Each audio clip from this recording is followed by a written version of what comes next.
2020 yılı Şahan Жалпы Орта Білім Беретін Мектебі жетекшісі Қуаныш Қалиева Фариза Батина. Мен таңдаған тақырыптың өзектілігі мамандық несімен тартымды, неге бұл мамандық және логикалық ойлауды дамытады, шығармашылық еркіндік береді және әлемдік цифрлық технологияларды арқылы өзгертуге мүмкіндік береді. Мүмкіндіктер: қашықтан жұмыс істеу, жоғары жалақы және үздіксіз даму. Мамандықтың шығу тарихы: 1843 жылы Ада Лавлейс алғашқы алгоритмді жазды. 1940 жылдары Алан Тьюринг бағдарламаудың теориялық негізін қалады.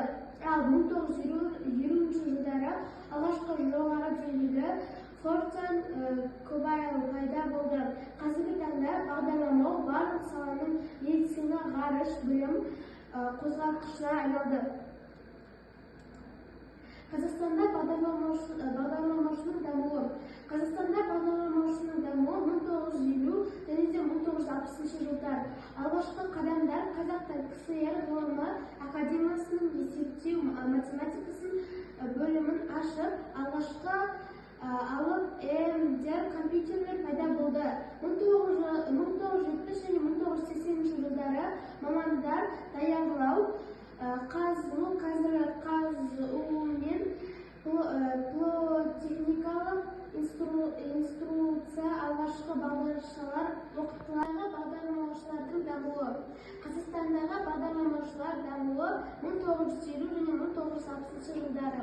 Алғашқы қадамдар Қазақстан КСР ғылым академиясының есептеу математикасы бөлімі ашылып, алғашқы алып ЭМДер компьютерлер пайда болды.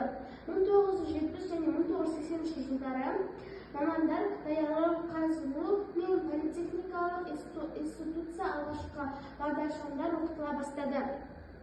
Бұл кезде Фортан және алгоритмдері негізіне құрал болатын.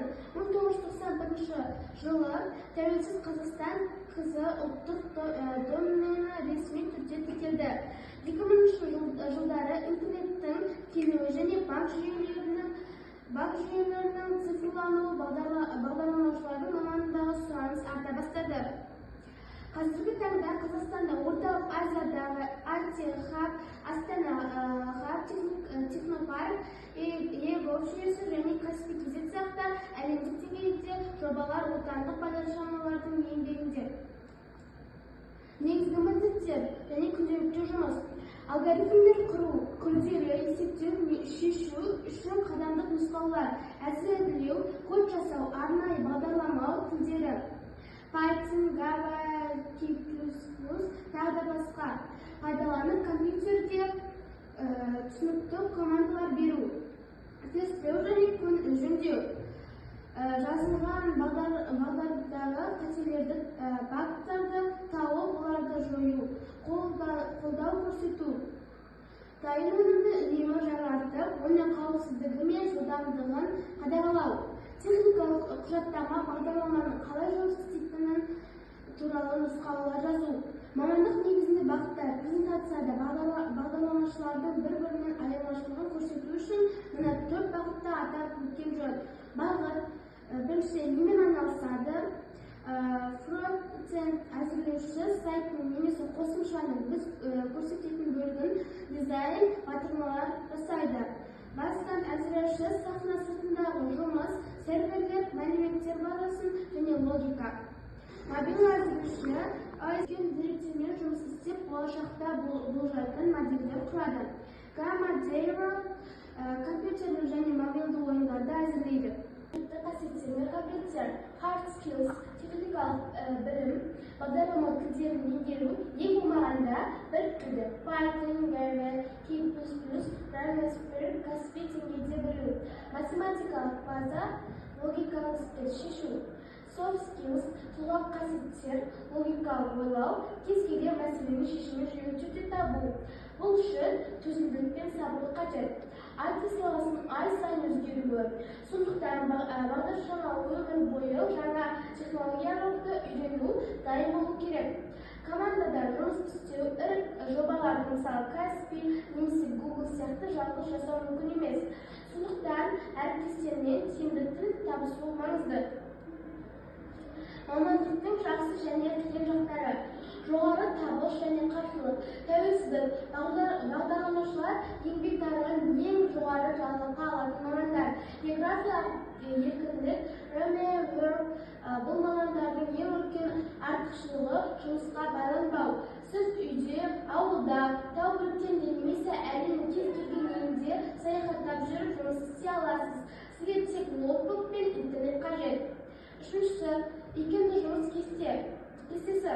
Көптеген IT компаниялар 9-дан 6-ға дейін деген қатаң ереже қоймайды. Басты тапсырма уақытын орындау. Сіз сұраныс. Әлем күн сайын цифрланып жатыр. Кез келген бизнеске сайт немесе мобильді қолданбақ керек. Сондықтан бағдарламаушы ешқашан жұмыссыз қалмайтын мәңгілік мамандықтардың бірі. Бесіншісі, дипломның емес білімнің маңыздылығы. IT саласында қай университетте бітірдің деген бұрын не істей аласың деген сұрақтар маңызды. Егер сіз мықты код жасасаңыз, Google, Facebook сияқты алғыр сізді дипломсыз-ақ жұмысқа алады. Минустары: отыр жұмыс істеу, денсаулыққа әсері, көздің шаршауы, үнемі жаңа технологияларды оқып отыру қажеттілігі. Қазақстан қай жерде білім алуға болады? Үздіксіз жолдар, IT, халықаралық ақпараттық технологиялар университеті, IT-2 Астана IT университеті, КАФ-2 Қазақ Британ техникалық университеті, Назарбаев университеті, Балама жол Астана клуб немесе КК Алматы сияқты IT мектептері. Танымал қазақстандық бағдарламашылар. Танымал қазақстандық бағдарламашылар Арман Сүлейменов, Зеленатио Labs негізін қалаушы, IT білім беруші дамытушы, Асқат Оразбаев, әлемдік деңгейде маман. Парксел және Twitter сияқты алыбалықтарда жұмыс істеген.